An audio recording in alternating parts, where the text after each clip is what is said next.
Hello everyone, I hope you're having a great day. Today, Tuna returns to the clinic with Henry, and something finally feels normal again. Alex's memory is coming back naturally, and then the doctor brings the best news they've been waiting for. If you enjoy stories like this, don't forget to subscribe so you won't miss the next video. Alright, let's begin.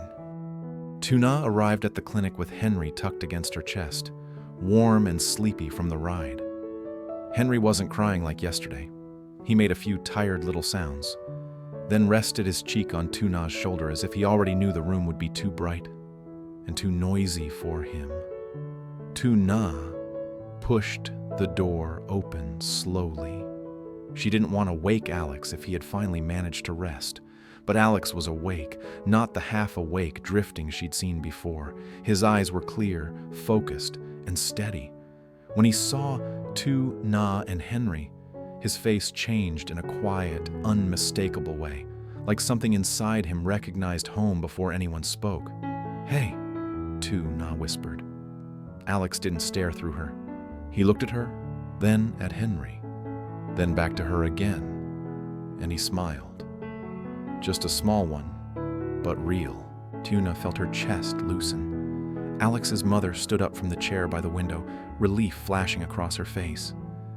"Henry's better?" she asked softly, keeping her voice low. Tuna nodded. "Much better. Fever went down. He slept more. He's still a bit tired, but he's okay." Alex watched Henry, the way a person watches something precious that they almost lost. He lifted his hand slowly, careful with his weak arm, and Henry's tiny fingers curled around his index finger without hesitation.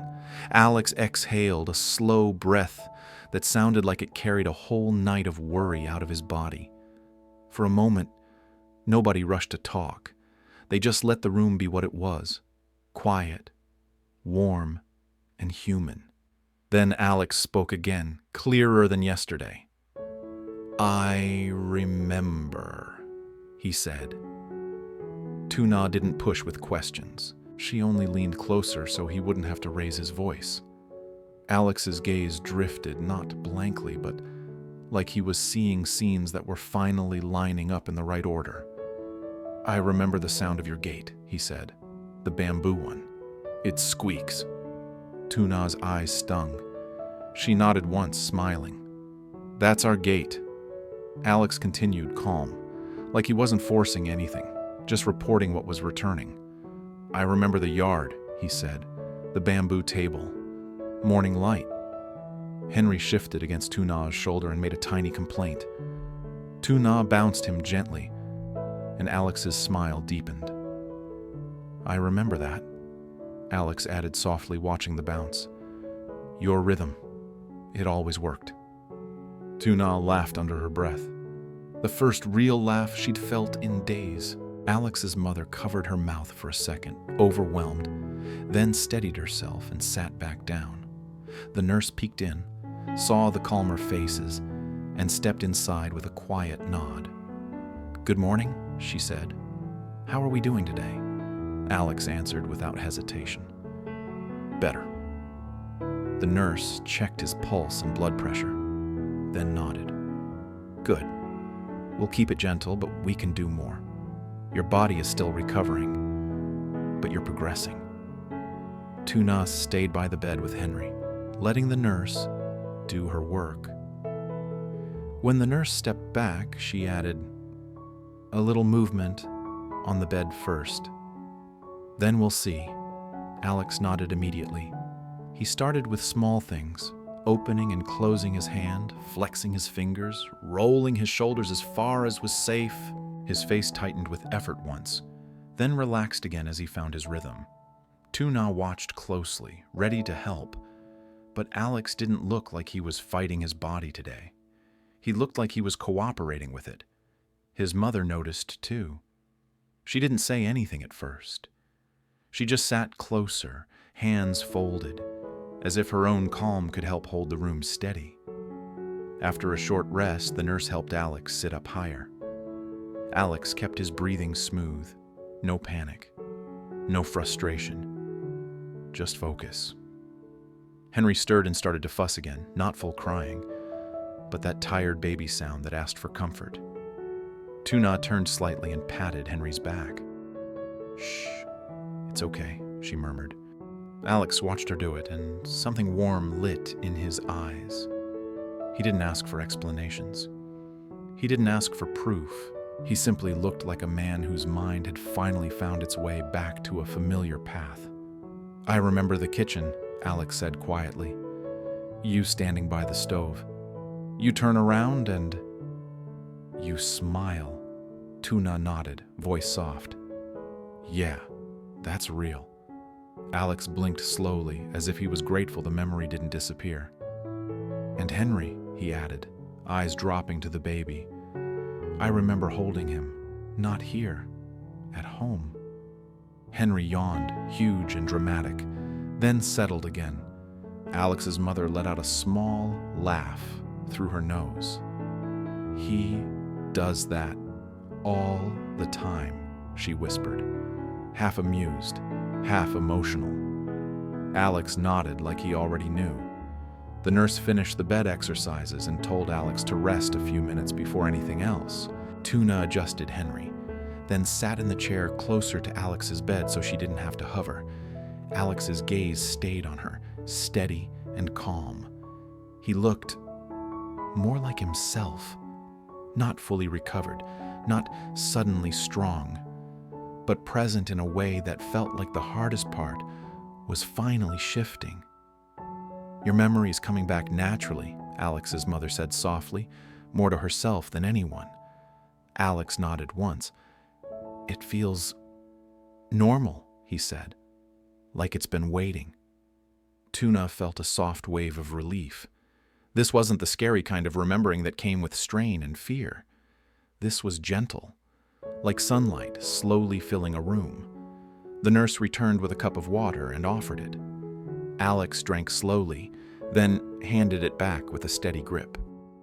Tuna watched his hand and realized the trembling had eased. Henry made a small sound again, then relaxed into Tuna's shoulder. Tuna kissed the top of his head and looked back at Alex. Alex met her eyes and didn't look confused. He looked grateful. And for a quiet moment, with Henry calm and the clinic room finally feeling less like an emergency, Tuna could breathe again. Because Alex wasn't just waking up. He was returning, naturally, steadily, and day by day. After the nurse finished the gentle movements, she asked Alex to rest for a few minutes. The room settled again. Henry had gone quiet in Tuna's arms, his eyelids heavy. The warmth in his cheeks no longer alarming, just the leftover tiredness of a baby who'd had a rough day. Tuna sat close to the bed, rocking him slowly. And every now and then, Henry's fingers reached out and caught Alex's hand like it was the most natural thing in the world. Alex didn't look overwhelmed by it. He looked steady. His breathing stayed even. His eyes stayed clear. And when he spoke, his voice didn't wobble the way it used to. "Water," he said softly. Tuna reached for the cup first, but Alex's mother gently took it and handed it to him, letting him do the small work himself.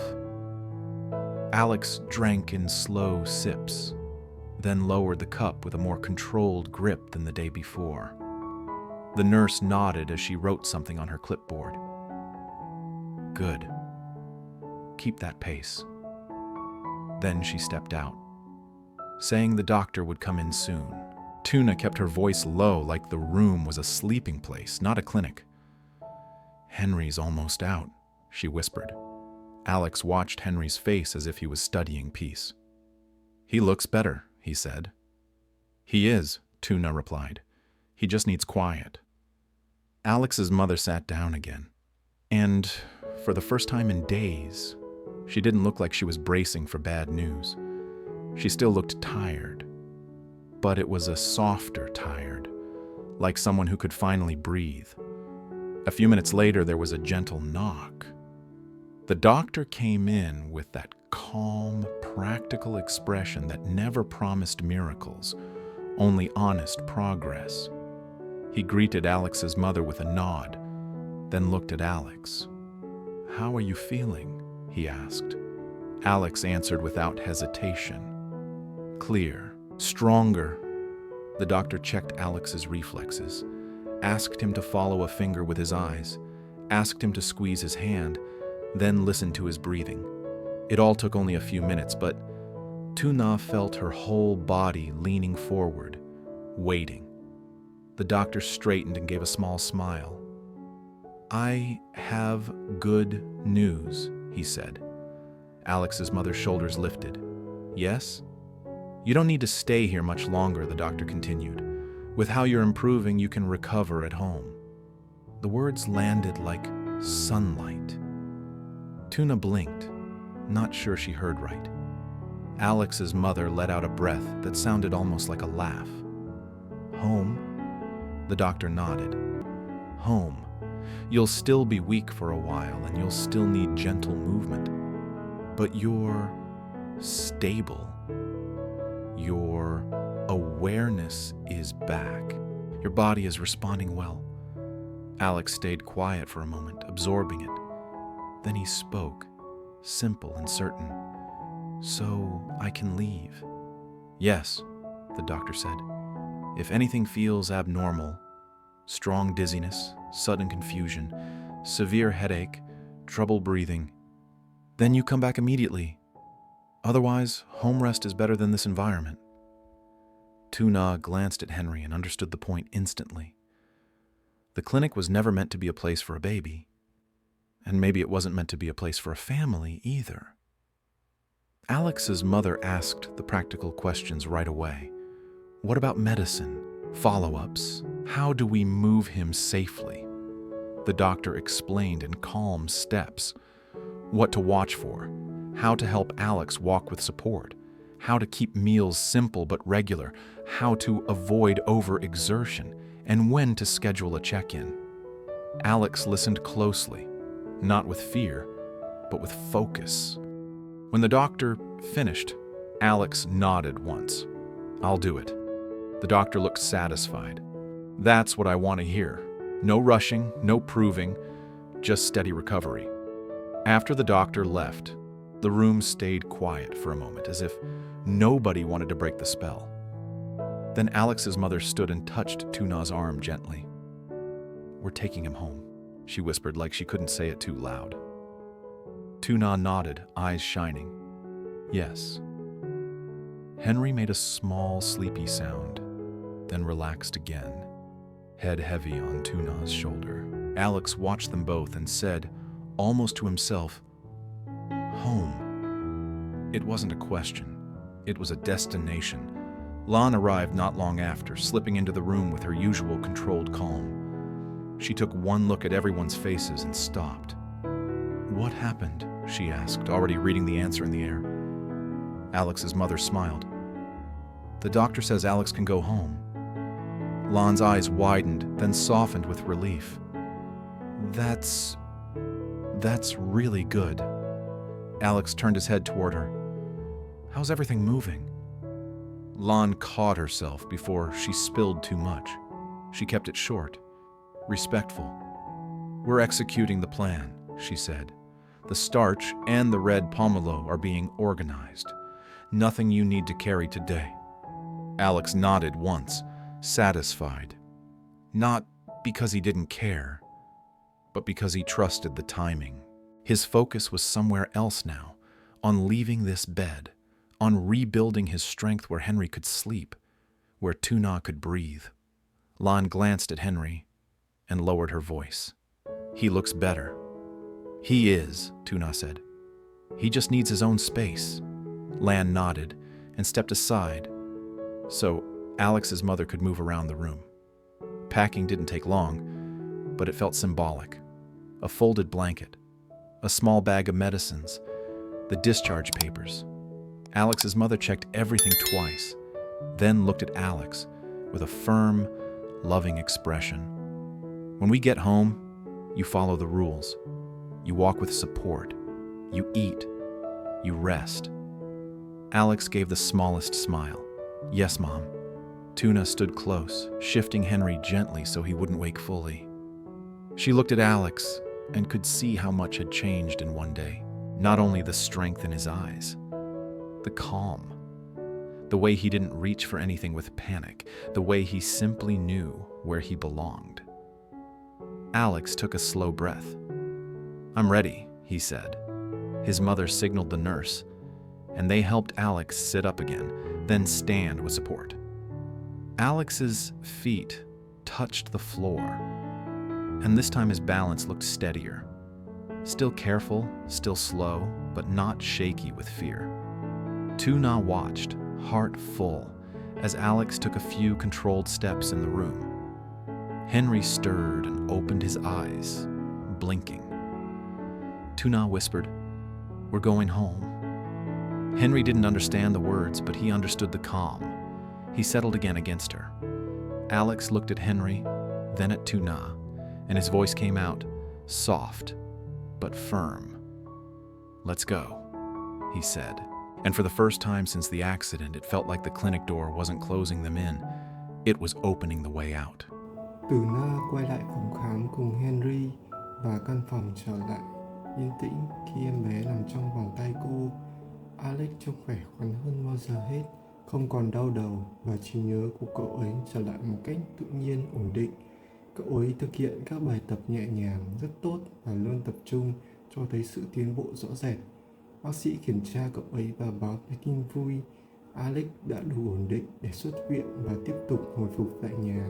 Họ được hướng dẫn những điều cơ bản, nghỉ ngơi, vận động nhẹ nhàng, có người hỗ trợ, và chỉ quay lại nếu cảm thấy có bất cứ điều gì bất thường. Lan ghé qua và cập nhật nhanh công việc đang tiến triển tốt, nhưng cô ấy không gây áp lực cho Alex. Cuối cùng, họ thu dọn đồ đạc và cùng Alex bước những bước đầu tiên cẩn thận về phía cửa, sẵn sàng cùng nhau về nhà.